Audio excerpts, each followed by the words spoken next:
కొందరికి దుఃఖాన్ని, బాధను, మరి ఇదిగో వేదనను మిగిల్చింది.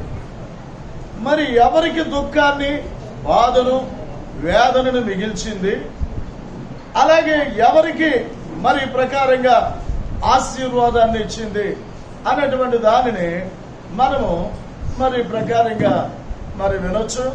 దయచేసి గమనించుదాం, గ్రహించుదాం. పేతురు గారు మరి ప్రకారంగా 10 మందితో మరి ఆ యొక్క గలిలయ సముద్రం మీద మరి వారు చేపలు పట్టడానికి వారిని వారు సిద్ధపరచుకున్నారు. గలిలయ సముద్రము వాళ్ళకి మరి కొత్త కాదు. ఆ సముద్రంలో ఎప్పుడు కూడా వారు చేపలు పట్టుతూనే ఉండేవారు. గన్నేసరేతు అనే సరస్సులు ఉన్నాయి. మరి ఇదిగో సముద్రం, గలిలయ సముద్రం అనేటువంటిది ఉన్నది. మరి ప్రకారంగా వారు ఆ సముద్రంలో మరి ప్రకారంగా చేపల పట్టుటకు మరి వారు తమను సిద్ధం చేసుకొని మరి ఆ సాయంకాల సమయమున ఆ సముద్రము తీరానికి వెళ్ళారు.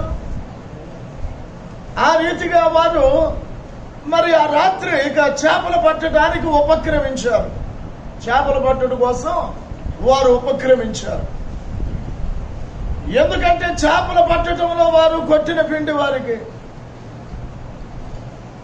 వారు ఎంతో చేపల పట్టుటలో చాలా అనుభవం కలిగినటువంటి వ్యక్తులు.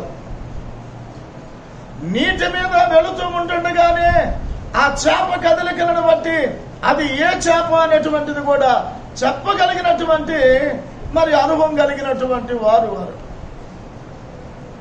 పేతురు మరి చేపలు పట్టేటువంటి ఆంధ్రయ్య అనబడినటువంటి వారిద్దరు సహోదరులు. వారు చేపలు పట్టే వృత్తి వారిది. వారు జాలరులు. వాళ్ళ వృత్తి ఏమిటంటే ఇదిగో చేపలు పట్టడమే వారి వృత్తి. చేపలు పట్టడంలో వారు నేర్పరులు. ఎందుకంటే చేపలు పట్టడంలో వారు నిపుణత కలిగినటువంటి వారు. దేవుని వాక్యం ఏముందంటే తన పనిలో నిపుణత కలిగినటువంటి వ్యక్తిని చూసావా, వారు సామాన్యుల ఎదుట గారు, వారు రాజుల ఎదుట నిలుస్తారు. ఎందుకంటే ఆ నిపుణత, పనిలో నిపుణత. గొప్ప పనివాడు, ఆ గొప్ప పనివాడు తన యొక్క నిపుణతను, తన పనితనమును బట్టి ఇదిగో అతన్ని అనేక మంది ప్రకారంగా ఆహ్వానిస్తారు. మా ఇల్లు కట్టి పెట్టండి, మాకు ఒక అంతఃపురమును కట్టి పెట్టండి. ఎందుకంటే పనిలో నిపుణతను చూశారు, నైపుణ్యతను చూశారు. పనిలో ఆ పనిలో నిపుణత, ఆ నైపుణ్యత చూసినప్పుడు కొంతమందికి నచ్చింది. అప్పుడు ఎవరు అంటే ఇదిగో ఫలానా వ్యక్తి అండి అంటే తన పనిలో నిపుణత కలిగిన వాడిని చూశారు. వాడు రాజుల ఎదుట నిలుస్తాడంట. రాజులు రప్పించి వారితో వారికి కావలసిన రీతిగా అనేకమైనటువంటి ఎదుగు అంతఃపురాలను, రాజమందిరములను నిర్మించుకుంటారంట. పనితనం లేని వాడిని ఎవడు గుర్తిస్తాడు? పనితనం అనేటువంటిది ఉన్న వారిని గుర్తిస్తారు. పనితనము, పనిలో నేర్పరితనము, పనిలో నేర్పు, ఓర్పు అనేటువంటిది కలిగినటువంటి వ్యక్తులని ఇదిగో వారికి గౌరవం ఉంటుంది. అలాగే వారిని ఎంతగానో వారిని సన్మానిస్తూ ఉంటారు, వారిని గౌరవిస్తారు, వారికి విలువనిస్తారు, వారికి వారి పనికి. ఎప్పుడైనా సరే నీ పనితనం అనేటువంటిది నీకు గౌరవ మర్యాదలు తెచ్చి పెడుతుంది. నీలో పనితనం అనేటువంటిది లేనప్పుడు నువ్వేమాత్రం కూడా గుర్తింపు పొందేటువంటి అవకాశం లేదు. అలాగే పనిలో నిపుణత కలిగినటువంటి వ్యక్తిని అందరూ గుర్తిస్తారు. ఆ వ్యక్తికి ఇదిగో ఈ ప్రకారంగా ఏ పనిని అప్పచెప్పడానికి ముందుకు వస్తారు. ప్రియమైన వారులారా గమనించండి, మరి ఇదిగో గ్రహించండి. ఈ ప్రకారంగా మరి ఈ వీళ్ళ వృత్తి వీళ్ళది చేపలు పట్టేటువంటి వృత్తి. ఎవరిదంటే పేతురు, ఆంద్రేయ అనబడినటువంటి వారు అన్నదమ్ముడు. పేతురు, ఆంద్రేయులు అన్నదమ్ముడు. వీరిది చేపలు పట్టేటువంటి వృత్తి. వీళ్ళ వృత్తిలో మరి ప్రకారంగా బహు నేర్పరి కలిగినటువంటి వ్యక్తులు వీరు. వీళ్ళ వృత్తిలో నేర్పరితనము ఎక్కువ నేర్పగలిగినటువంటి వారు. వాళ్ళు చేపల పట్టుటలో ప్రావీణ్యత కలిగినటువంటి వ్యక్తులు. అందరికీ కుదరదు చేపలు పట్టడం. ప్రతివాడు గాలం పట్టవచ్చు, ప్రతివాడు వల పట్టవచ్చు. కానీ ఏముంది వలేగా, ఏముంది గాలమేగా అంటే ఇదిగో అంత సులువు కాదు, అంత సులువు కాదు. ఇప్పుడు మనం వెళ్ళి పడటానికి వెళతాము, మనం ఏం పట్టగలుగుతాం? పట్టలేము. ఎందుకంటే మనకి చేత కాదు. చేపల పట్టడంలో ఒడుపు అనేటువంటిది మనకి తెలియదు. చేపల పట్టడంలో అంత నేర్పులము కాదు మనము. ఎందుకంటే వారి వృత్తి రీత్యా వారు పుట్టక నుంచి వారు ఇదిగో చేపల పట్టేటువంటి వృత్తిలో ఉన్నటువంటి వారు. ఒకవేళ వారి తల్లిదండ్రుల దగ్గర నుంచి అదే వృత్తిలో ఉన్నటువంటి వ్యక్తులేమో ఆ వృత్తిని వారు తమకు జీవనాధారముగా చేసుకున్నారు. దాని ద్వారా వచ్చేటువంటి దానిని బట్టి వారు పోషించరు వారిని, వారి కుటుంబాలని మరి ప్రకారంగా పోషించుకుంటూ ఉండొచ్చేమో వారిని, వారి కుటుంబాలని. కనుక మరి ఎందుకో ప్రతి రాత్రి వెళుతున్నారు, ప్రతి దినము వెళుతున్నారు, చేపలు పట్టుతున్నారు, ఇదిగో జీవనం కొనసాగించుకుంటూనే ఉన్నారు. అన్ని రోజులలాగే మరి ఆ రోజు కూడా వారు మరి ఇదిగో వెళ్ళారు. ఎందుకంటే రాత్రి పూట వెళతారంటే ఎక్కువగా చేపలు పట్టడం.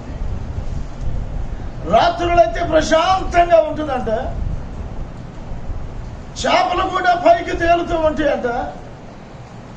అందుకని రాత్రులు వెళ్ళేటువంటి వారంట చేపల పట్టుడు కోసం. సముద్రాల మీద జాలర్లు ఈ దినాల్లో కూడా మనం చూస్తూనే ఉంటాం పేపర్లో. మరి ఇదిగో ప్రక్క తుఫాను హెచ్చరిక చేస్తూ ఉంటారు. మరి ఇదిగో సముద్రంలోనికి వెళ్ళొద్దని జాలర్లకి మరి ఇదిగో అనేకమైనటువంటి హెచ్చరికలు చేస్తూ ఉంటారు. అలాగే కొంత సూచనలు ఇస్తూ ఉంటారు. కాబట్టి కొంతమంది ఏమో మరి ముందు 2-3 రోజులు అవ్వచ్చు, 4 రోజులు అవ్వచ్చు అంట. ఒక్కొక్కసారి చేపలు ఏదో 1-2 చేపలు పట్టుకొని రావటం కాదు. కాబట్టి వారు చేపలు ఆ పడవ నిండా వాళ్ళు ఏదైతే వేసుకుని వెళతారో ఆ పడవ నిండా కూడా చేపలు తెచ్చుకోవాలి. సముద్రంలోనికి వెళ్ళారంటే 1 చేప 2 చేపలు పట్టడానికి మాత్రం కాదు. 1 చేప 2 చేపలకి సముద్రంలోనికి, సముద్రం మధ్యలోనికి ఎదుగో వెళ్ళనక్కర్లేదు. వారు ఒడ్డమ్మటి కాసేపు 1 గంట 2 గంటలో కనిపెడితే ఎదుగో 1-2 చేపలు మరి ఎదుగో వాళ్ళ ఇంటికి వాళ్ళకి కావాల్సిన ఒక 2 కేజీలు 3 కేజీలు చేప వాళ్ళకి అవసరమైతే. అదే అయితే వారు వ్యాపారముగా చేపలు వృత్తిని వారు వ్యాపారంగా చేపలు పట్టి వారు అమ్ముకునేటువంటి వ్యక్తులు వారు. అందుకని మరి ప్రకారంగా వారు మరి ఆ చేపలు పట్టడానికి వారు ఆ రాత్రి కూడా అన్ని రాత్రులు లాగే ఆ రాత్రి కూడా వారు చేపల పట్టుటకై మరి ప్రకారంగా సముద్రం మీదకి వెళ్ళారు. సముద్రం మీదకి వెళ్ళారు. అయితే ఆ రాత్రి మరి ప్రకారంగా ఎన్ని ఆలోచనలతో వెళ్ళుంటారో, ఎన్ని ఆలోచనలతో వెళ్ళుంటారో. ఈ రాత్రి ఎక్కువగా పట్టారు చేపలు. ఈరోజు మంచి లాభం పొందాలి, రేపు ఉదయం కల్లా మనం మంచి లాభం పొందాలి. వారు ఆ రాత్రి మరి వారికి ఎంత అవసరమై ఉన్నదో, రేపటికి వారికి ఎంత అవసరమై ఉన్నదో, ఏ అక్కరై ఉన్నదో, ఏం అవసరమై ఉన్నదో. ప్రియమైనటువంటి వారులారా, ఈ రోజుల్లో పనికి వెళుతున్నారు అంటే, ఆ రోజు పనికి వెళుతున్నారు అంటే ఆ రోజు వారికి ఏదో ఒక అవసరము, ఏదో ఒక అక్కరలు. డబ్బు ఉంటేనే, పని చేస్తేనే డబ్బు చేతికి వస్తుంది. డబ్బు చేతికి వస్తేనే మన అవసరములను, మన అక్కరలను మరి ఇదిగో తీరుతాయి. డబ్బులు లేకుండా మన అవసరములు గాని మన అక్కరలు గాని తీరేటువంటి అవకాశం అనేది లేదు కదా. మరి డబ్బు ఎక్కడి నుంచి వస్తుంది అంటే కష్టపడితే వస్తుంది, పని చేస్తే వస్తుంది. ఎవరి వృత్తిలో వారు పని చేసుకుంటే, కష్టపడితే, ప్రయాసపడితే వారి అనేక మంది వారికి సులువైనటువంటివి, కొంతమంది కష్టతరమైనటువంటి మరి వృత్తులలో కొంతమందిని ఏర్పాటు చేసుకుంటారు. కొంతమంది వారికి సులువైనవి, వారికి అనుకూలంగా ఉండేటువంటి వాటిని మరి ఇదిగో ఏర్పాటు చేసుకుంటూ ఉంటారు. ఎందుకంటే కష్టము, కొంతమంది కష్టపడటానికి ఇష్టపడరు, కొంతమంది ఎంత కష్టమైనా చేయటానికి ఇష్టపడతారు. అది ఎంత కష్టమైన పనైనా వాళ్ళే అంటారు, కష్టపడకుండా ఊరకనే ఎక్కడి నుంచి వస్తాయండి అంటారు. వారిని అడిగితే ఇంత కష్టపడుతున్నావంటే మరి కష్టపడకపోతే డబ్బులు ఎక్కడి నుంచి వస్తాయి? ఊరకనే ఎవరిస్తారు? కష్టం అనుకుంటే ఎలాగా? చాలా మంది కష్టం అనుకొని ఎదుగో చేసే పనికి కూడా వెళ్లకుండా ఉంటారు. వారికి వచ్చిన పని, వారు నేర్చుకున్న పని, వారు చేసే పని కూడా ఆ పనికి వెళ్ళటానికి ఏమాత్రం కూడా సుముఖంగా ఏమాత్రం కూడా ఉండలేరు. ప్రియమైన వారులారా, గమనించండి, గ్రహించండి. ఇప్పుడు పని అనేటువంటిది కొంత కష్టం ఉండొచ్చు, దాంట్లో కొంత సుఖం ఉండొచ్చు. కాబట్టి మరి కష్టం అనుకుంటే ఎలాగా? కష్టం అనుకుంటే మనం ఏ పని కూడా చేయలేము. కష్టం అనుకుంటే ఏ పని చేయలేము. చెయ్యగలుగుతానంటే ప్రియమైనటువంటి వారులారా, ఎంత కష్టమనైనా చేస్తావు. కారణం ఏమిటి అంటే ఒకని ఆకలి వారితో కష్టం చేపిస్తుందంట, వారితో కష్టం చేపిస్తుందంట ఒకరి ఆకలి. నీ బిడ్డల ఆకలిది, నీ ఆకలి, నీ బిడ్డల ఆకలి తీర్చుకోవాలి అంటే తప్పదు, కష్టపడాలి. నీ ఆకలి, నీ బిడ్డల ఆకలి తీరాలంటే, నీ అవసరము, నీ బిడ్డల అవసరము, నీ కుటుంబ అవసరములు తీరాలి అంటే తప్పదు, కష్టపడాలి, కష్టపడాలి. అక్కడ ఎన్ని ఇబ్బందులైనా సరే, ఎన్ని అవమానాలైనా సరే, ఎన్ని నిందలైనా సరే మరి ప్రకారంగా తప్పదు. ఎందుకు? మరి మన అవసరములు తీరాలంటే, మన బిడ్డలను మనం పోషించుకోవాలంటే మరి ప్రకారంగా తప్పదు. ఎంత కష్టమో, ఎంత ప్రయాసైనా సరే, అది ఎంత కష్టమైనా చేయక తప్పదు. ఎంత కష్టమైనా. ఈ రోజుల్లో చాలా మంది సులువుగా, సుఖంగా పనులు చేయట్లా, సులువుగా సుఖంగా పనులు చేయట్లా. వాళ్ళకేంటి, వాళ్ళు ఇదిగో ఏసీ రూముల్లో, వాళ్ళకేంటి వాళ్ళు ఇదిగో నీడ కింద చేస్తున్నారు అంటే అక్కడ వారికి ఉండే వారి కష్టం వారికి ఉన్నది, వారికి ఉండే ఇబ్బందులు వారికి ఉన్నాయి. అక్కడ ఏమి సులువుగా లేరు వాళ్ళు ఎంత కష్టపడుతున్నారు. ప్రియమైనటువంటి వారులారా, ఎండలోనే కష్టపడితేనే కష్టపడినట్టు కాదు, ఎండలో కష్టపడితేనే కష్టపడినట్లు కాదు. ఎక్కడ ఉండే కష్టం ఉంటుంది. కష్టం లేకుండా, నీడలో ఉన్న వారికైనా కష్టం లేకుండా, కష్టం చేయకుండా, వారు చేయకుండా వీళ్ళు ఏమన్నా వారికి ఇస్తారా అంటే ఎవడు కష్టపడాల్సిందే. ఎక్కడుండే కష్టం ఎక్కడ ఉంటుంది, అక్కడ ఉండే కష్టం అక్కడ ఉంటుంది. ఉద్యోగాలు ఉండే కష్టాలు ఉద్యోగాలు ఉంటే ఉద్యోగస్తులకు ఉండే కష్టాలు ఉద్యోగస్తులకు ఉంటాయి, వ్యాపారస్తులకు ఉండే కష్టాలు వ్యాపారస్తులకు ఉంటాయి. ఎవరికి ఉండే కష్టాలు వారికి ఉంటాయి. కష్టం లేనిది ఎవరికి? కష్టం లేనిది ఎవరికి? కష్టపడింది ఎవరు? కష్టం లేనిది ఎవరికి? కష్టపడిన వారెవరు? వెళ్ళిన తర్వాత వాళ్ళు చెప్పిందల్లా కూడా తప్పనిసరిగా చేయాల్సిందే కదా. చేయకుండా కూర్చోబెట్టి ఎవరెవరుగా చేయకుండా కూర్చోబెట్టి ఎవరు? కొన్నిసార్లు ఎన్ని మాటలు పడాల్సి వస్తుందో, ఎంత దిగమింగుకుంటారో, ఎంత దిగమింగుకుంటారో. తమలోనే అణిచివేసుకుంటారు ఆ దుఃఖాన్ని, ఆ బాధను తమలోనే అణిచేసుకుంటారు. ఎందుకు ఇంత పడి ఇన్ని మాటలు పడుతున్నావు, చేస్తాను ఇన్ని మాటలు పడుతున్నావు, అవసరం అంటే తప్పదు.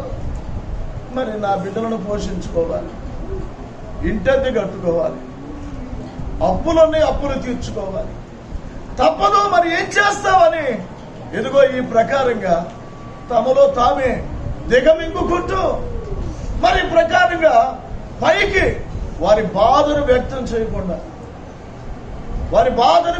చేయకుండా మరి ఇదిగో వారి పనులు అలాగా కొనసాగుతూనే ఉంటారు సంవత్సరాల తరబడి. వీళ్ళేదో అన్నారని ఇప్పుడు మానేస్తే ఇంకో చోటికి వెళితే ఇప్పుడు వచ్చే శాలరీ అక్కడ రాదు. తప్పనిసరి పరిస్థితులలో, ఎందుకంటే రోజులు కూడా బాగాలి. ఈరోజు చాలా ఖర్చు, ఉల్లిపాయలు కొనాలంటేనే చాలా రేట్ అయిపోయినాయి. కూరగాయల ధరలు అన్నీ కూడా ఆకాశానికి అంటేసినట్టున్నాయి. కొనలేని పరిస్థితి,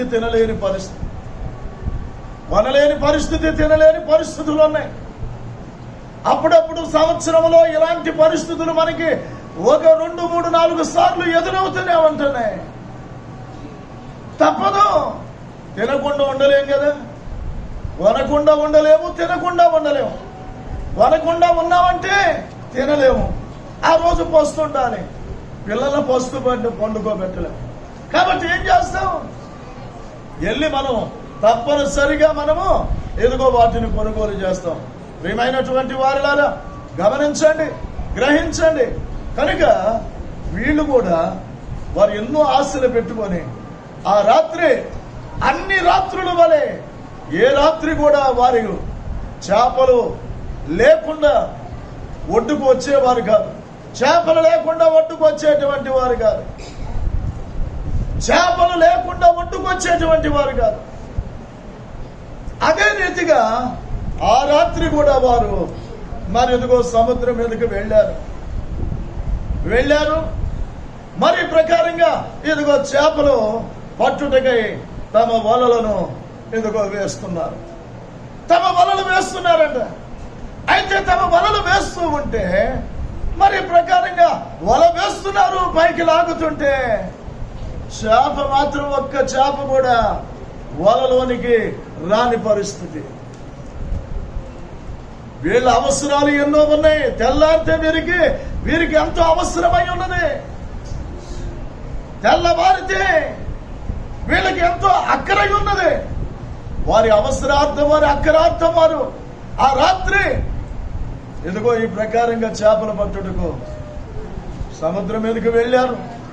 వలలు వేస్తున్నారు.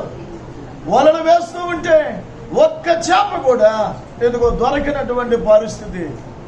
ఏమిట్రా, ఏ రోజు కూడా ఇలాంటి పరిస్థితి మనకి లేదు. ఈ రోజేంటి మనకి ఎంత మరి వల వేస్తున్నా కూడా ఒక్క చేప కూడా రావట్లేదు ఏంటి అని. సరే, ఇదిగో వారి ప్రయత్నమును ఏమాత్రం కూడా విరమించలేదంట. వారు ప్రయత్నాన్ని విరమించరా, వారి ప్రయత్నం వారు చేస్తూనే ఉన్నారు. వల వేస్తున్నారు, వలను తీస్తూనే ఉన్నారంట. ఇదిగో ఈ ప్రకారంగా నిమిషములు దొర్లుతున్నాయి, గంటలు దొర్లుతున్నాయి. మరి ప్రకారంగా 1 గంట అయిపోయినదంట, 2 గంటలు, 3 గంటలు, 4 గంటలు, 5 గంటలు, 6 గంటలు. ఇక వీళ్ళలో నిరాశ మొదలవుతున్నా. నిరాశ, నిస్పృహ వీళ్ళని ఆవరిస్తుందంట. ఈరోజు ఎక్కువగా ప్రయాసపడ్డారు, ఈరోజు ఎక్కువగా ప్రయాసపడుతున్నారు. ఇటు కాదని అటు గలిలే సముద్రం అంతా కూడా జల్లించారంట, జల్లెడ పట్టేశారు. కానీ ఒక్క చేప కూడా దొరకలేదంట వారికి. ఒక్క చేప కూడా దొరకదా. అసలు సముద్రంలో చేపలు అయిపోయినాయా?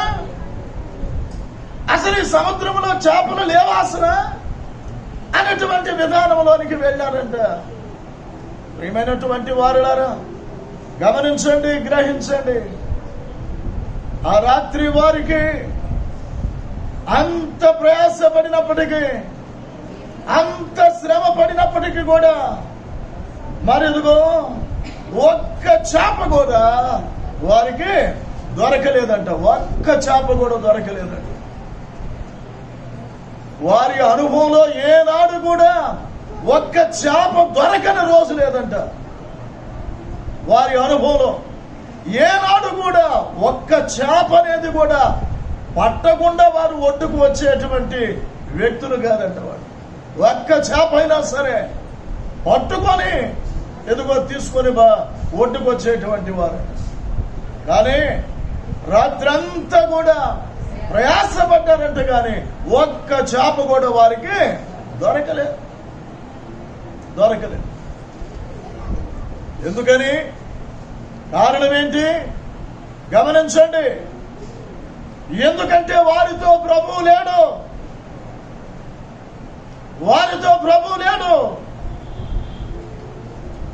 ప్రభువు లేని రాత్రి, వారి ప్రయాసకు ఫలము దొరకని రాత్రిగా మారిపోయింది. వారితో ప్రభు లేడు. ప్రభువు లేని రాత్రి వారి ప్రయాసకు ఫలము దొరకని రాత్రి లాగా మారిపోయింది. ఏమైనటువంటి వారులారా, గమనించండి. నీ జీవితంలో ప్రభువు లేకపోతే, నువ్వు చేసే పనిలో ప్రభువు లేకపోతే, నువ్వు చేసే ప్రయాసలో ప్రభువు లేకపోతే నీ ప్రయాస వ్యర్థమవుతుంది. ప్రభువునందుండి ప్రయాసపడిన ఆ ప్రయాస ఎప్పటికీ ఎన్నటికీ కూడా వ్యర్థం కాదు. ప్రభువునందు మీ ప్రయాస వ్యర్థము కాదని తెలుసుకోమని దేవుని వాక్యం చెప్పుచున్నది. కొరింథీయులకు రాసినటువంటి పత్రికలో వ్రాయబడినటువంటి మాట. ప్రియమైనటువంటి వారు, ఒకసారి గమనించండి, ఒకసారి గ్రహించండి. మరి ప్రకారంగా ఆయన చెప్పుచున్న, పౌలు గారు చెప్పుచున్నటువంటి మాటను మనం గమనించినట్లయితే, మరి ఈ రీతిగా అక్కడ వ్రాయబడినటువంటి మాటను మనం చదువుకోవచ్చు. ఎందుకంటే ప్రభువు లేనటువంటి, మరి ఎదుగో ఆ రాత్రి వారి యొక్క జీవితంలో ఈ రీతిగా అయిపోయినది. ప్రియమైన వారులారా, గమనించండి, మరి గ్రహించండి. ఎందుకంటే దేవుని యొక్క వాక్యములో మనకి మరి స్పష్టంగా చెప్పేటువంటి ప్రతి మాటను కూడా మన జీవితంలోనికి మనం తీసుకోవలసిన వారముగా ఉన్నాం. ప్రభునందు మీ ప్రయాస వ్యర్థము కాదని ఎరిగి స్థిరులను కాదనని వారును ప్రభు కార్యాభివృద్ధి అందు ఎప్పటికీ కూడా ఏమి కలిగి ఉండాలంటే ఆసక్తి కలిగి ఉండాలి అనేటువంటి. ఏం కలిగి ఉండాలి? మన జీవితాలను ఆసక్తి కలిగి ఉండాలంట. దేని విషయం? ప్రభువునందు మన ప్రయాస ఎప్పటికీ కూడా వ్యర్థము కాదు. ప్రభుతో నీతో ప్రభు ఉంటే,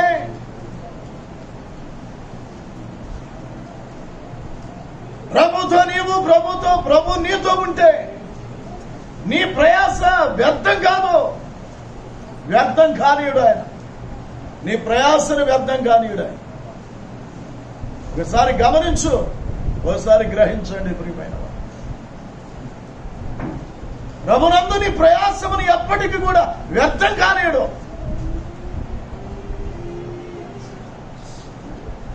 ఎందుకంటే వాక్యములు ఏముందో తెలుసా?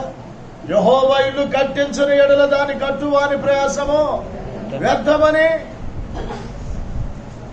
యెహోవా పట్టణమును కాపాడిన ఎడల కావలి కాయి వారు మేలుకొని ఉండట వ్యర్థమని.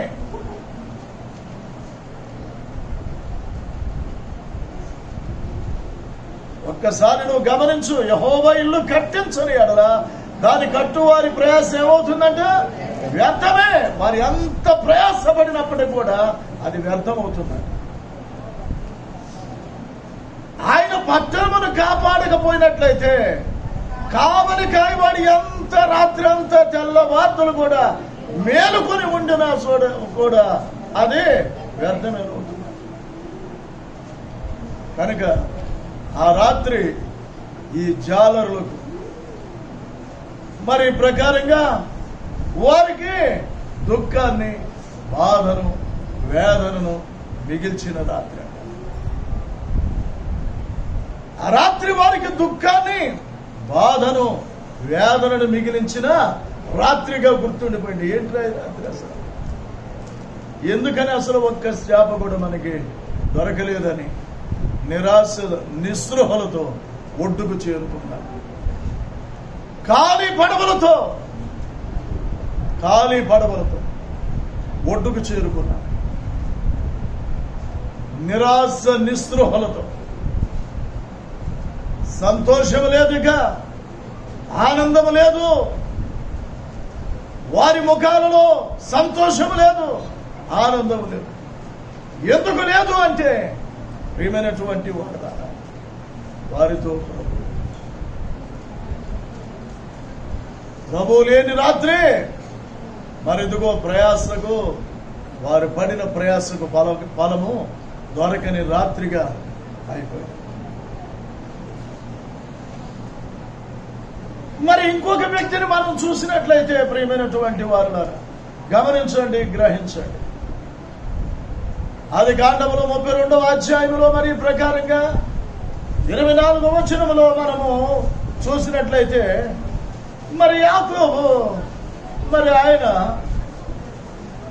మరి తన సోదరుడైనటువంటి ఏశావు తనను చంపుటకై వస్తున్నాడని తెలుసుకున్నప్పుడు తన సహోదరుడికి భయపడి తన సహోదరుడితో సమాధానపడుటకై తన సహోదరుడిని ఒప్పించుటకై మరి తాను చేయవలసిన ప్రయత్నాలు చేశాడు. ఆయనకి కొన్ని తాను సంపాదించిన దానిలో నుంచి కొన్ని ఎడ్లను, కొన్ని గొర్రెలను, కొన్ని మేకలను, కొన్ని ఒంటెలను, కొన్ని గాడిదలను మరి ఇదిగో ఈ ప్రకారంగా ఆయనకి పంపించారు. ఎందుకంటే ఒకరు చెప్పారు, ఇదిగో నీ అన్న మరి ప్రకారంగా మీ అన్న మరి రీతిగా 400 మందిని కొంతమందిని వెంట పెట్టుకొని వస్తున్నాడు. ఎందుకు? ఏశావుకి యాకోబు అంటే కోపం. ఇద్దరు అన్నదమ్ముళ్ళే. మరి ఎందుకు ఏశావుకి యాకోబు అంటే కోపం అంటే తనకు రావలసిన ఆశీర్వాదాన్ని, తండ్రి ద్వారా తనకు రావలసిన ఆశీర్వాదాన్ని అతడు దొంగిలించాడు. తనకు రావలసిన ఆశీర్వాదమును యాకోబు ఏశావు అని పేరు చెప్పి మనకు తెలిసిందే. మనం చాలాసార్లు కూడా వింటున్నాం. అయినప్పటికీ కూడా మరి యొక్క దినమున మనం ఏశావు యాకోబు ఇస్సాకు రిబ్కాల యొక్క కుమారులు. పెద్దవాడు వేటాడుట యందు నేర్పరి, రెండవవాడు యాకోబు సాధువై గుడారములో నివసిస్తూ ఉండేవాడు. వేటాడేటువంటి వ్యక్తికి కఠినంగా ఉంటుంది వారి హృదయం, వారి మనస్సు కఠినంగా ఉంటుంది. వేటాడుతున్నాడు కాబట్టి అతని హృదయం ముద్దుబారిపోతుంది, అతని హృదయం కఠినంగా ఉంటుంది. మరి ప్రకారంగా వేటాడుతున్న అతడు ఎదుగో తనకు అలవర్చుకున్నాడు. యాకోబు సాధువై గుడారములలో ఎదుగో నివసించడానికి మరి ఎదుగో నివసిస్తూ ఉన్నాడు. ఏయో ఇంటి పనులు అయ్యి చక్కపరుచుకుంటా అతడు ఉంటున్నాడు. అయితే మరి జరిగినది ఏంటి ప్రియమైనటువంటి వారులారా? గమనించండి, గ్రహించండి. మరి ప్రకారంగా ఇస్సాకు వీళ్ళు పెరిగి పెద్దవారయ్యారు.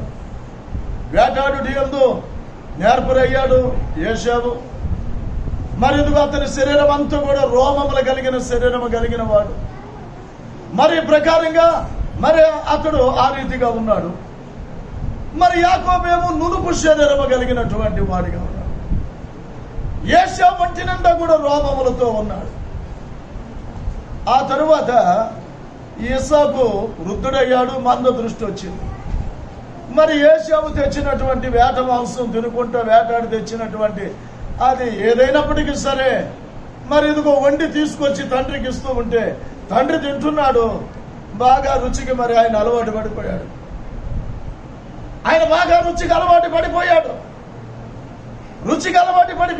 రిబ్కా కూడా మంచి రుచిగల పదార్థాలు మరి వండి పెట్టుంటుంది. ఆ రుచికి ఆయన బాగా అలవాటు పడిపోయాడు. అందుకని రిబ్కా వండే రుచిను మరి మంచి మరి నేర్పరితనంతో వంటలు చేసి పెట్టేద్దాము. మరి ఇస్సాకు రుచికి అలవాటు పడిపోయి మరి ప్రకారంగా ఏశావుని పిలిచాడు. నువ్వు ఇదిగో నీ ఇంటిని చేత పట్టుకొని నువ్వు అరణ్యంలోకి వెళ్ళు, ఇదిగో వేటాడి నాకు రుచిగల భోజనాన్ని సిద్ధము చేసి తీసుకునిరా. నేను చావక మునుపు నేను తిని నిన్ను ఆశీర్వదించినట్లుగా నువ్వు వెళ్ళి నాకు ఇష్టమైనటువంటి భోజనాల్ని ఇదిగో సిద్ధపరచు అని చెప్పాడు. చెబితే మరి ఇదిగో ఈ ప్రకారంగా యేషావు ఏం చేశాడంటే, ఇక తండ్రి చెప్పాడు, తండ్రి కోరికను తీర్చడం కోసం ఎందుకంటే ఇదిగో నేను చావక నువ్వు నేను దానిని తిని నిన్ను ఆశీర్వదిస్తాను అని చెప్పాడు కదా, ఆశీర్వాదం కొరకు. మరి ఈ ప్రకారంగా తండ్రి మాటను కాదనకుండా తండ్రి కోరికను, తండ్రి ఆశను చివరిగా తీర్చుడు కోసం అతడు ఇంటిని చేత పట్టుకొని వెళ్ళాడు. వెళితే రెబ్క ఇదంతా కూడా చాటున ఉండి వినిందేమో. ఇంట్లో ఏమేదో పని చేస్తుంటే ఏంటమ్మా పెద్ద కొడుకుని పిలిచి ఏదో చెప్పాడు, ఏంటో మాట్లాడుతున్నాడు ఏంటి అని ఒక చెవాటి పడేస్తే ఇదిగో ఇది తెలిసింది. అప్పుడు ఇదిగో ఆమె ఇతన్ని ప్రేమించింది కాబట్టి యాకోబుని ప్రేమించింది. ఇస్సాకేమో యేషావుని ప్రేమిస్తున్నాడు. మరి రిబ్కాము యాకోబుని ప్రేమిస్తుంది. యాకోబు అంటే చిన్నవాడంటే తల్లికి బాగా ఇష్టమైంది, పెద్దవాడంటేనేమో తండ్రికి ఇష్టమయ్యాడు. అందుకని ఈ చిన్నవాడు వీడు ఎలా బ్రతుకుతాడు ఆశీర్వాదం లేకుండా? వాడంటే ఎలాగలగ పెద్దోడు ఎలాగైనా బ్రతికేస్తాడు. వాడికి లోక జ్ఞానం తెలుసు, లోకంలో ఎలా బ్రతకాలో వాడికి తెలుసు. వీడేమో లోక జ్ఞానం లేనటువంటి వాడు, వీడి ఇల్లు వదిలి బయటికి వెళ్ళడు, వీడు ఎలా బ్రతుకుతాడు?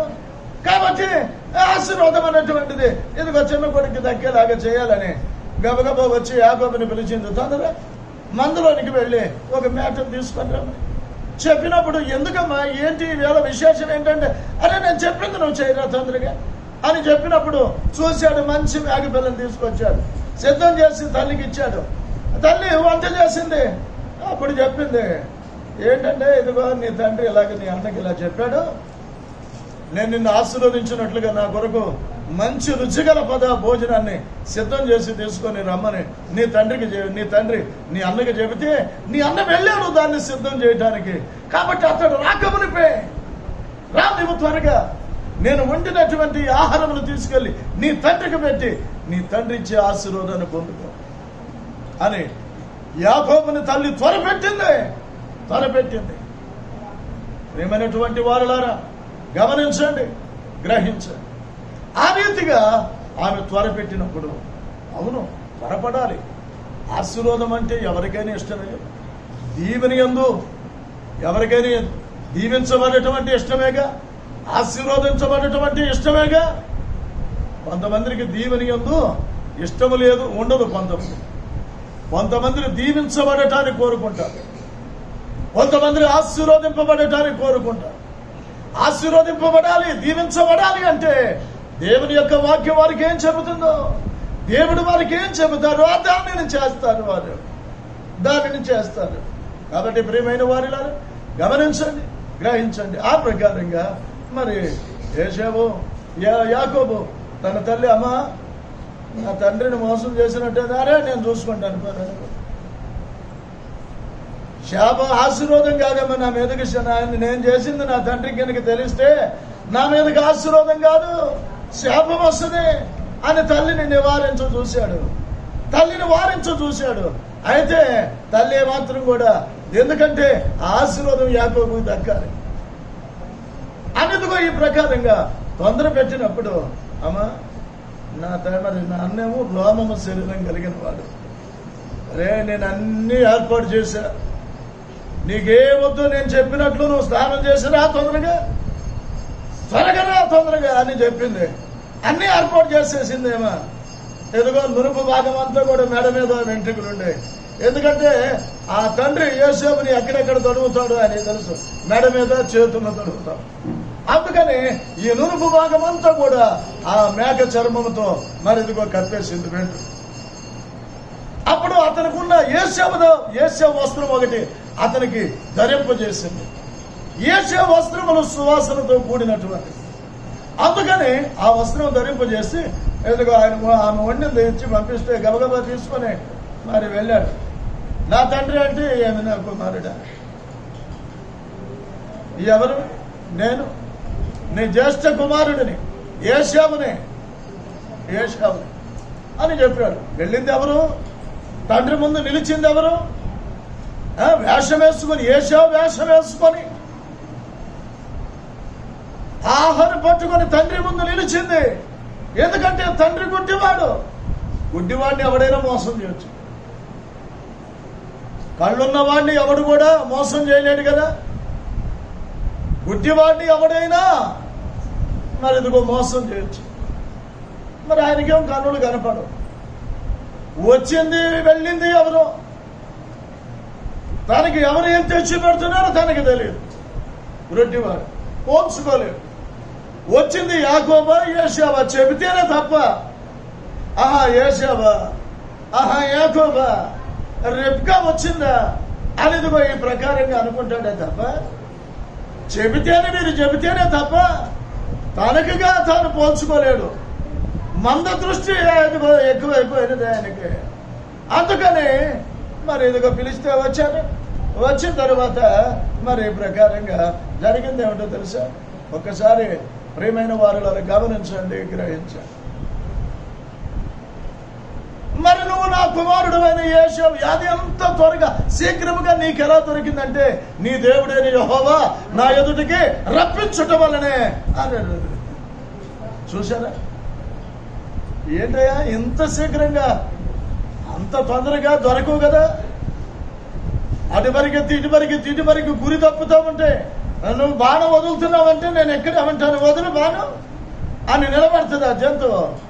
అది మేకవని, గొర్రెవని, లేకపోతే కుందేలవని, లేకపోతే జంకవని, లేక దుప్పవని, ఏదైనప్పటికీ సరే ఇతని బాణము గురి పెడుతూ ఉంటే అది అలాగే నిలబడిపోయి ఎదుగో వెయ్యి బాణం అని నిలబెడుద్దా, తప్పించుకుంటానికి చూస్తుంది. అటు పరిగెత్తి ఇది పరిగెత్తిచ్చి మరి ఈ ప్రకారంగా తొందరగా దొరకటం కష్టం. ప్రియమైనటువంటి వారులారు గమనించండి. ఆ రీతిగా మరి ఇంత శీఘ్రంగా నీకు ఎలా దొరికింది అదే అంటే నీ దేవుడైన యెహోవా నా దగ్గర రప్పించడం వల్ల అన్నప్పుడు అసలు నువ్వు నా కుమారుడు యేషావు కాదరా చూడాలి అని ఇదిగో ఈ ప్రకారంగా ఆయన తడిని చూస్తున్నాడంట. మెడ పట్టుకున్నాడంట, చేతులు తడుగుతున్నాడంట. ఇదంతా కూడా మరి ప్రకారంగా మరి అంతా కూడా యేషావే. స్వరం మాత్రము మరి ఇదిగో యాకోబులాగున్నది. స్వరము యాకోబులాగున్నది. చూడండి, చేతులను మెడని ఎంత చూస్తేనేమో యాకోబే, యేషావే. స్వరము చూస్తేనేమో యాకోబులాగున్నది.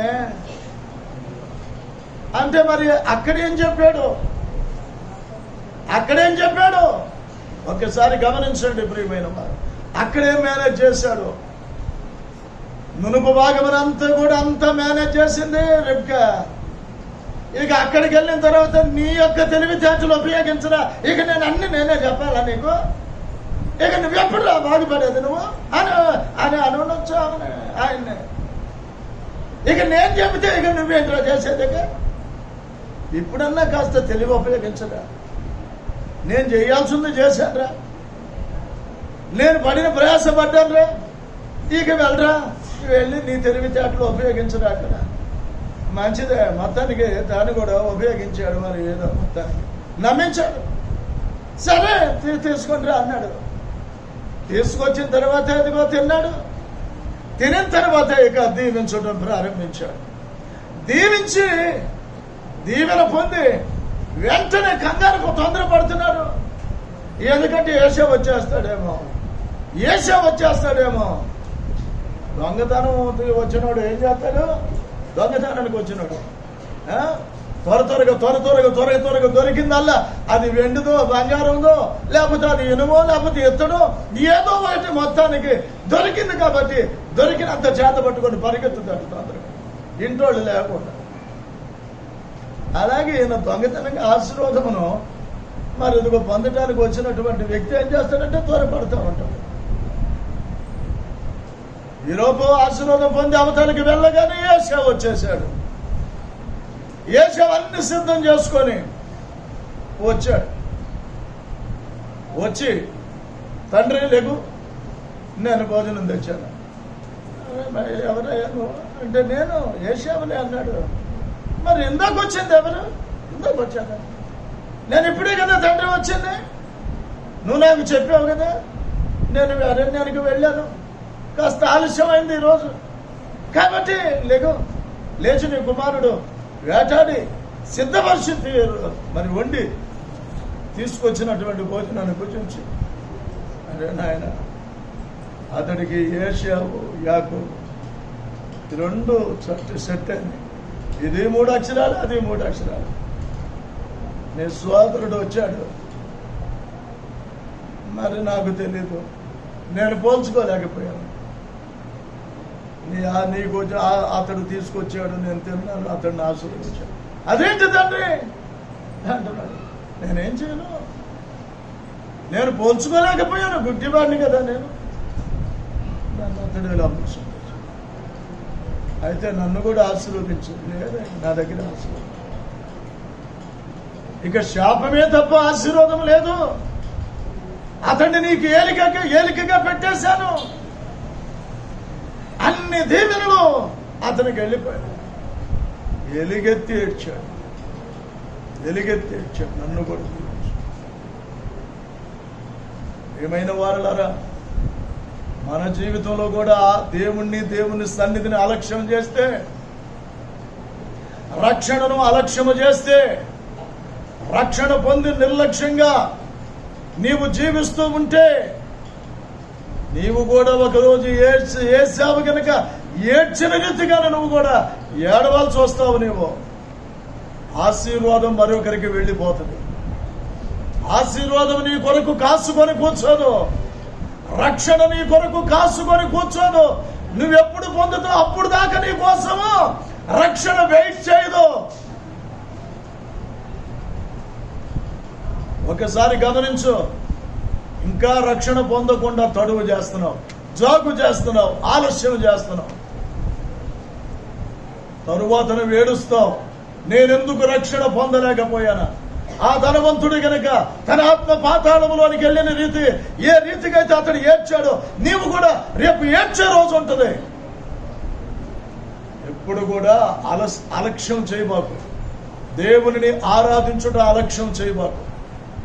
దైవ సన్నిధికి రావటానికి అలక్ష్యం చేయబాకు. దేవుడి నీ కొరకే ఏర్పాటు చేసినటువంటి ప్రార్థన దినాలను సద్వినియోగపరుచుకో. తప్పనిసరిగా ఆరాధనలో పాల్గొ. అంతేగాని నాకు అవకాశం వచ్చినప్పుడు అంటే కుదరదు. ఇదే మిక్కిలి అనుకూలమైన సమయం, ఇదే ఘనరక్షణ దినం. ఇదే నువ్వేమనుకుంటున్నావు? ఇంకా సమయం ఉందనుకుంటున్నావా? ఇక సమయం లేదు. ఇదే సమయం నువ్వు రక్షణ పొందటానికి, యేసు ప్రభుని నమ్మటానికి, యేసుని ఆరాధించడానికి, యేసుని సేవించడానికి, యేసు ప్రభుని ప్రేమించుటకు, యేసు ప్రభు బిడ్డగా లోకములో ఆయన మహిమార్థమై బ్రతకటానికి నీకు ఇదే సమయం, ఇదే నీకు తరం, ఇదే నీకు అవకాశం. అవకాశాలు పోగొట్టుకుంటారు, జార విడుచుకుంటారు. ఎందుకు? ఆ తరువాత ఏశావు కనుక ఏడ్చిన రీతిగా నీవు కూడా ఏడ్చే రోజు ఉంటుంది. చేయగలిగింది ఏమీ లేదు. నన్ను కూడా రక్షించయ్యా అనే నా బిడ్డలు కూడా రక్షించంటే, నేను మీకు ఎన్నో అవకాశాలు, ఎన్నో తరుణాలు ఇచ్చాను, ఎన్నో అవకాశాలు ఇచ్చాను నేను మీకు. కానీ ఆ అవకాశాలను మీరు సద్వినియోగపరచుకోవాలి. ఆ అవకాశాన్ని మీరు చేజార్చుకున్నారు. ఇక ఇప్పుడు మీకు రక్షణ పొందటానికి మీకు అవకాశం లేదు అని చెబితే నీ పరిస్థితి.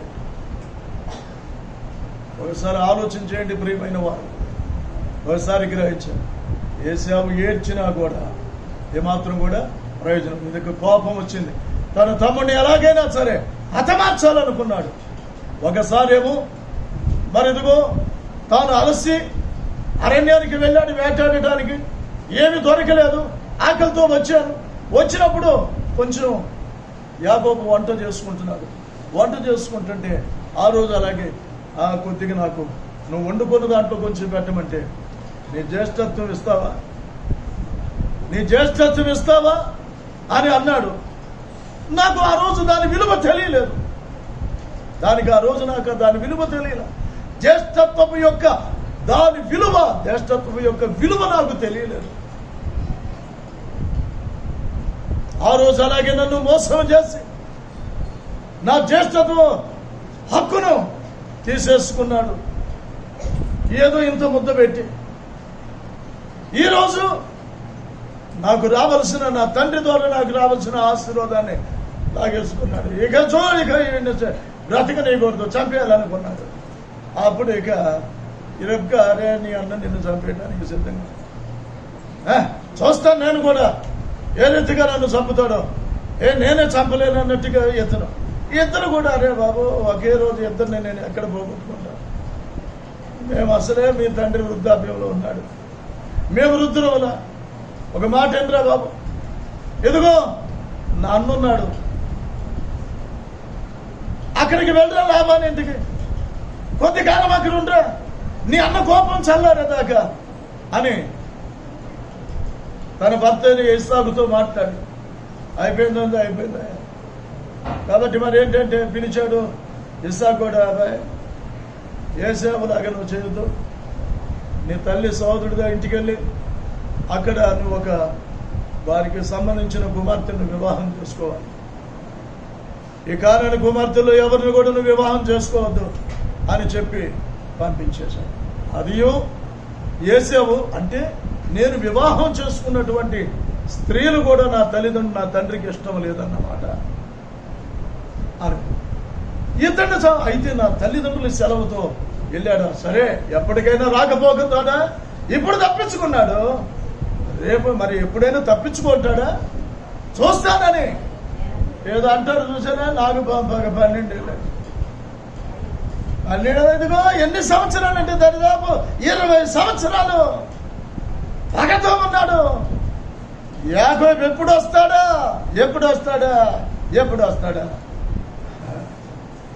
యాకోబు వస్తున్నాడని ఏశావుకి తెలిసింది. యాకోబు వస్తున్నాడని దొరికాడు. ఇప్పుడు నా చేతుల నుంచి తప్పించుకోలేడు. ఈ రోజు నేను అతన్ని హతమార్చేస్తాను అనుకొని కొంతమందిని వెంట పెట్టుకొని వాడు ఇక్కడి దాకా వచ్చేదాకా కాదు, దానిలోనే మనం అంత బోధించేద్దామని అనుకొని బయలుదేరాడు కత్తులు పట్టుకుని. ఇక మామగారు ఇంటికాడి నుంచి ఏదో కొంచెం తేడా వచ్చేసి బయలుదేరి వస్తుంటే మామగారు కూడా తరిమాడు. ఆయన మామగారు కూడా చంపాలనుకున్నాడు, దేవుడు తప్పించాడు. మరి ఇదిగో ఈ ప్రకారంగా ఒకటి తప్పిందిరా అంటే మళ్ళీ రెండోది ముందు ఉంది, వెనకొకటి తప్పిందిరా అంటే ముందు ఒకటి ఉన్నది. ప్రియమైనటువంటి వారులారా, కరోనా తప్పిపోయిందంటే మరి ఇక ఏది వస్తుందో తెలియదు. ఇది తప్పిపోయింది అనుకో, ప్రాణాపాయం తప్పింది అనుకో, మాకు ప్రాణాపాయం తప్పిపోయిందని ఏ రోజు కూడా నిశ్చింతంగా ఉండమాకు. ఏ దినమున ఏమి సంభవించునో నీకేమి తెలియను, ఏ దినమున ఏమి సంభవించునో నీకేమి తెలియను. మీ జీవము ఏ పాటిది, ఇదిగో కొంతలో కనపడి అంతలో మాయమైపోవు, ఆవిరి వెంటది కాదా అని దేవుని యొక్క వాక్యము మనకి స్పష్టంగా తెలియజేస్తుంది. తప్పిపోయింది, ఇప్పుడు బాధ పోయింది, ఇప్పుడు ఆ బాధ లేదమ్మా నాకు, ఇప్పుడు ఫ్రీగా ఉన్నాను అమ్మా. ఆ బాధ పోతే ఇంకొక బాధ వస్తుంది. అయ్యా ఆ బాధ పోయిందంటే ఇంకొక బాధ ఉంటుంది. ఎందుకంటే లోకములో మనం ఉన్నాం కాబట్టి తప్పించుకునే మార్గము దేవుడు చూపిస్తాడు దేవుళ్ళలోకి వస్తే, లేదా ఆ బాధల్లో ఆ శోధనలో నీవు పడిపోతావు. తప్పిపోయిందనుకో బాకు, ఒక బాధ తప్పితే ఇంకొక బాధ ఉందో నీ కోసం కాసుకొని. తప్పిపోయిందని ఎలా అనుకుంటావు? యాకోబు అనుకున్నాడు, ఊపిరి తెచ్చుకున్నాడు, మాంగారు ఎదుగో సైన్యంలో కొంతమందిని అడ్డు పెట్టుకొని యాకోబుకి ఒక్కటి ఏది కూడా మిగలనివ్వకుండా అర్థం చేయాలనుకున్నాడు. కానీ దేవుడికి అర్థించి అదిగో యాకోబుతో మంచి కానీ చెడ్డ కానీ మాట్లాడకూడదు, జాగ్రత్త అన్నాడు. అదే గనుక దేవుడి గనుక లాభంతో మాట్లాడకపోతే యాకోబునే హతమార్చేసేవాడు లాభాన్ని.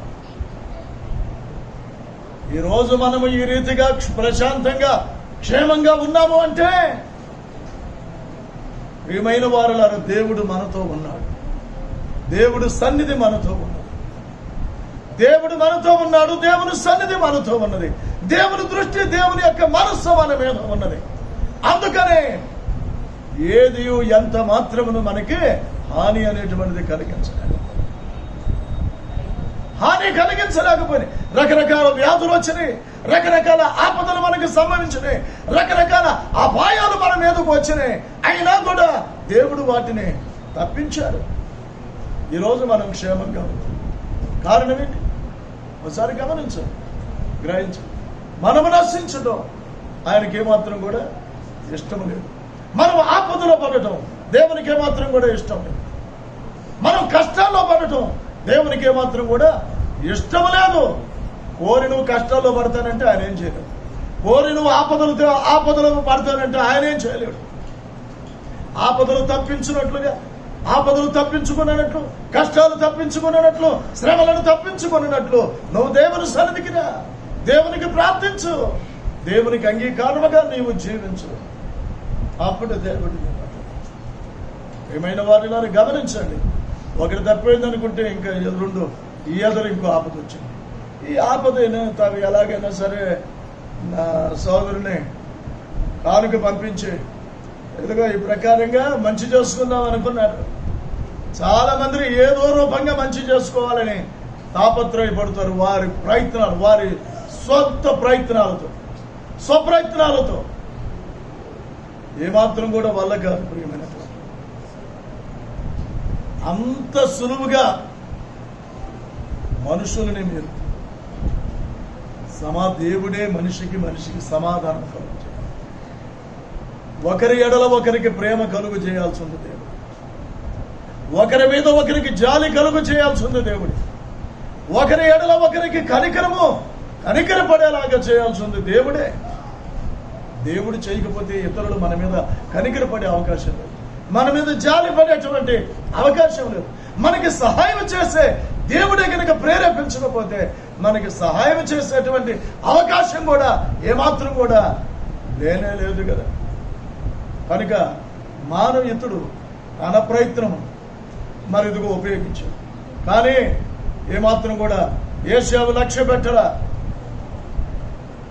యాకోబుని చంపాలి. అయ్యా ఏంటి వెనక్కి వచ్చారు? అతడు తీసుకోవట్లా, నిన్ను చంపడానికే సిద్ధపడ్డాడు.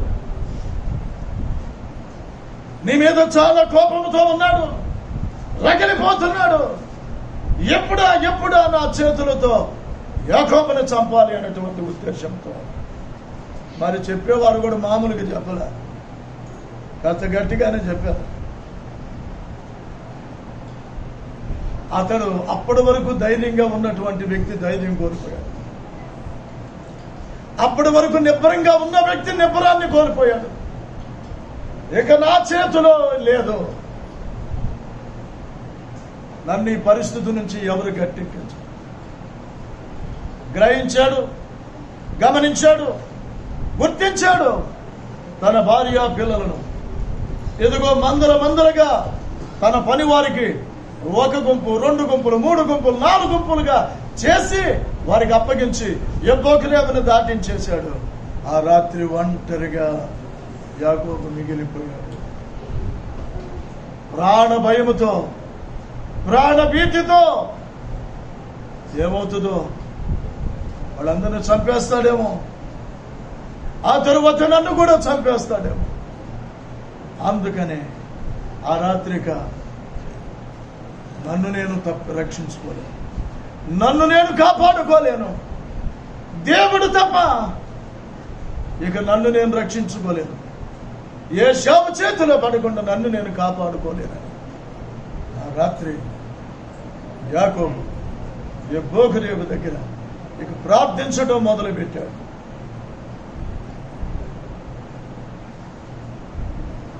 స్వంత పేరు చెప్పుకుంటాం అలవాటు లేని ఈ యాకోబు స్వంత పేరు, తండ్రి నీ పేరు ఏంటంటే యాకోబు అయ్యుండి ఏశావు అని చెప్పాడు.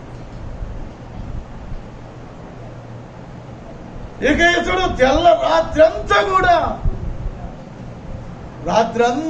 కూడా ప్రార్థన చేస్తుంది. తప్పుననేది ఒప్పుకోకుండా, చేసిన తప్పుననేది ఒప్పుకోకుండా ప్రార్థించితే ఏం లాభం లేదు. దేవుడు వింటాడా? నీవు నీ హృదయంలో పాపమును రక్షణ చేసి నువ్వు ప్రార్థన చేస్తే దేవుడు వింటాడా? ఒకసారి గమనించండి. పాపమును నేను లక్ష్యము చేసిన ఎడల ప్రభు నా మనవి వినకపోవును గాక.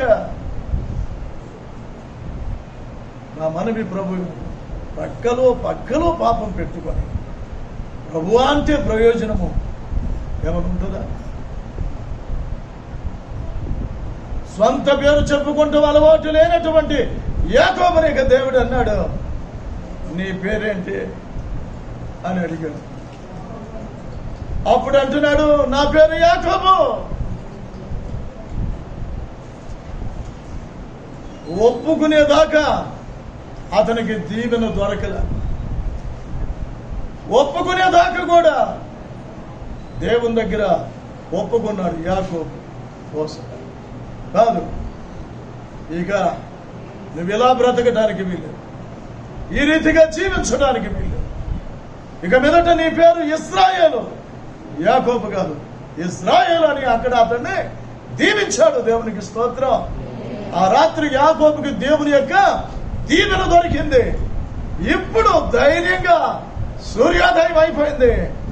ఏ బోకరేమును దాటుతున్నాడు, సంతోషంగా దాటుతున్నాడు, ధైర్యముగా నిబ్బరముగా ముందుకు వెళ్ళాడు. ఏమైనటువంటి వారు ముందు దేవుని ముఖం చూశాడు. ఆ తర్వాత ఏశావు ముఖం చూసినప్పుడు ఏశావు ప్రేమ కలిగింది. యాకోబు కనపడితే చంపాలనుకున్నటువంటి వ్యక్తి యాకోబు మెడ మీద పడి ఏడ్చి ముద్దు పెట్టి,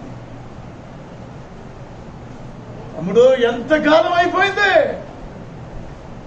నీవు నేను విడిపోయి, ఎంతకాలం అయిపోయింది. ఆ కలిసిన సంతో కలిస్తే విడిపోతే వేదనే కదా. ఎందుకు విడిపోతారు? ఎందుకు కుటుంబాలు విడిపోతున్నాయి? ఎందుకు అన్నదమ్ములు విడిపోతున్నారు? ఎందుకు అక్క చెల్లెలు విడిపోతున్నారు? విడిపోతే వేదనే కదండి, వేదనే కదా. ఏం కట్టుకు వెళ్తాం? ఎందుకు? ఎడబాటు మనిషికి ఎంత దుఃఖాలు. ఎడబాటు అనేటువంటిది మనిషికి ఎంత వేదనను కలిగిస్తుందో మనుషులకి అర్థం కావట్లేదు. అర్థమైతే అన్నదమ్ముళ్ళు విడిపోవటానికి ఇష్టపడరు, అక్కజనులు విడిపోవటానికి ఇష్టపడరు, వేరు పడటానికి మాత్రం కూడా ఇష్టపడేటువంటి అవకాశం ఉండదు. గుర్తించినట్లయితే ఎందుకంటే వేరుబడి ఏం సంపాదించావు? అప్పుడు అంటున్నాడు, నాకు 2 లక్షలు, నాకు 3 లక్షలు, నాకు 3 లక్షలు, నాకు 2 లక్షలు.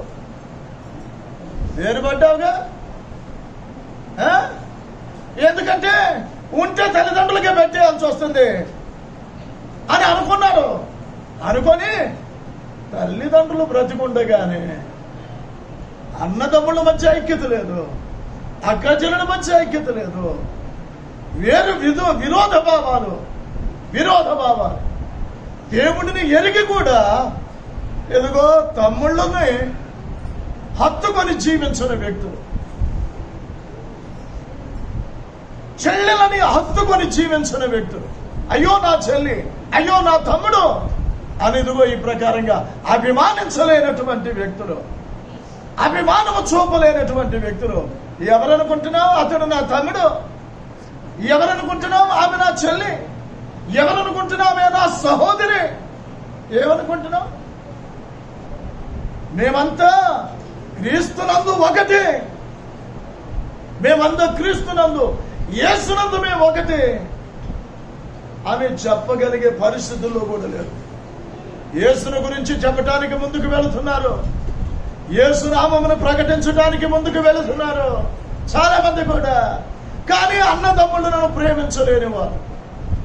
నీ సహోదరుని నువ్వు ప్రేమించలేనప్పుడు దేవుని ప్రేమ నీలో ఎలా ఉంటుంది?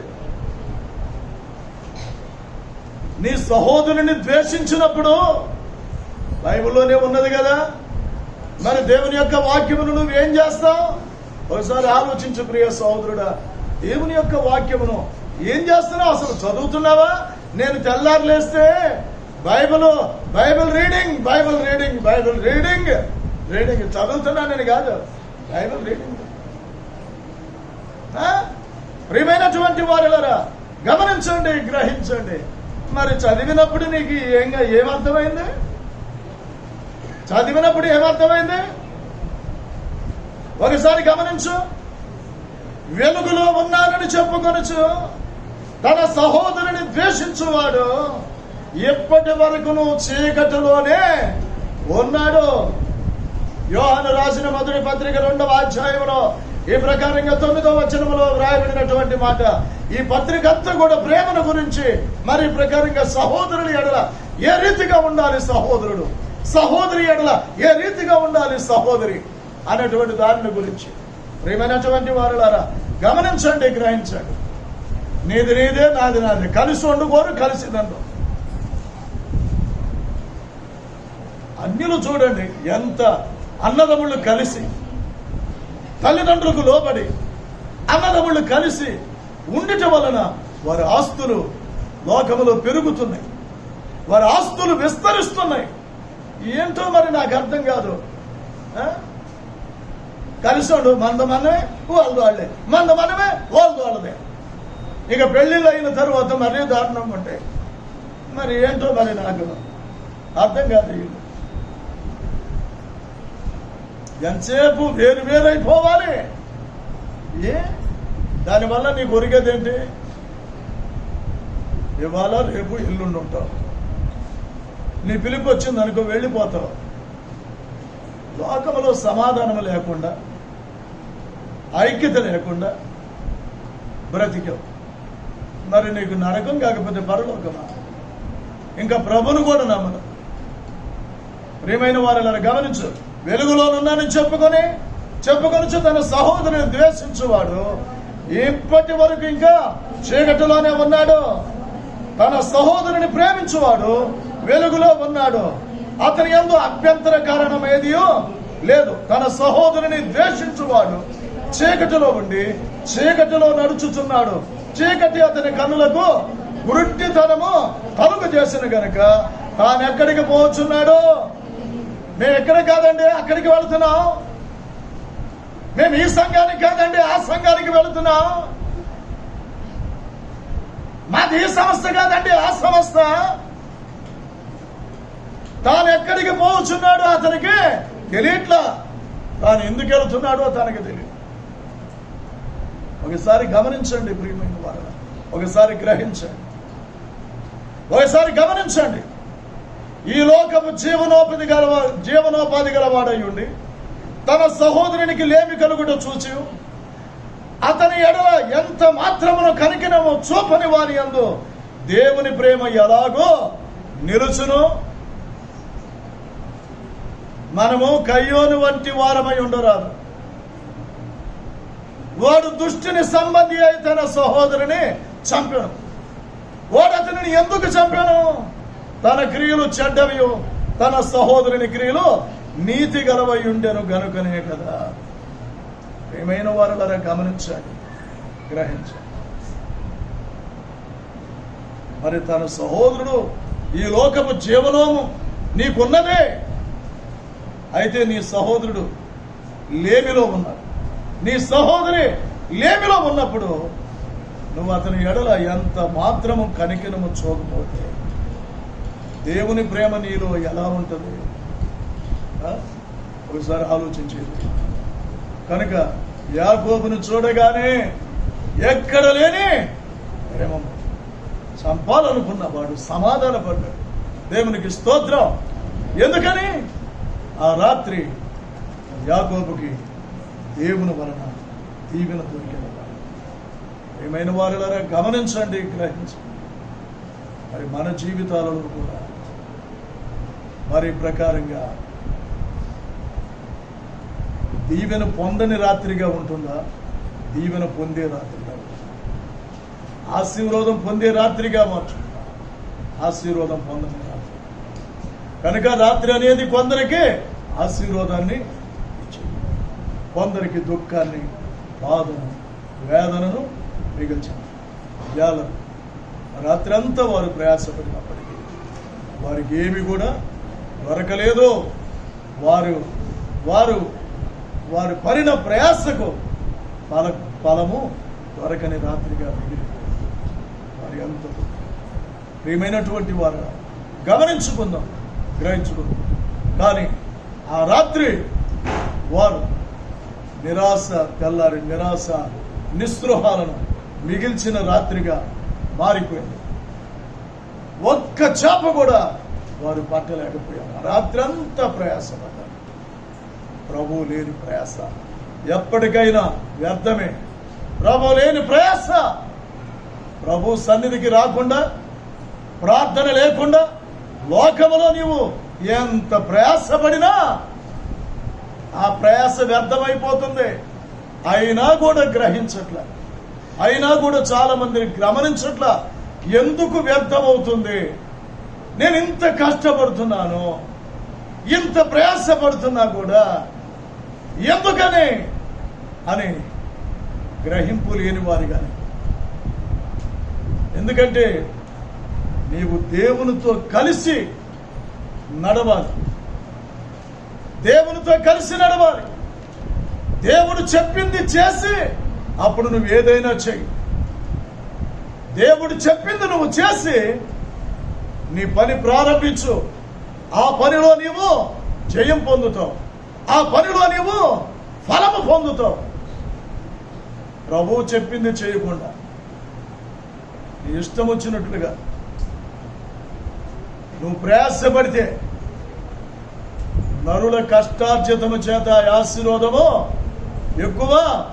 ఒకవేళ నేను ఎంత కష్టపడతాను,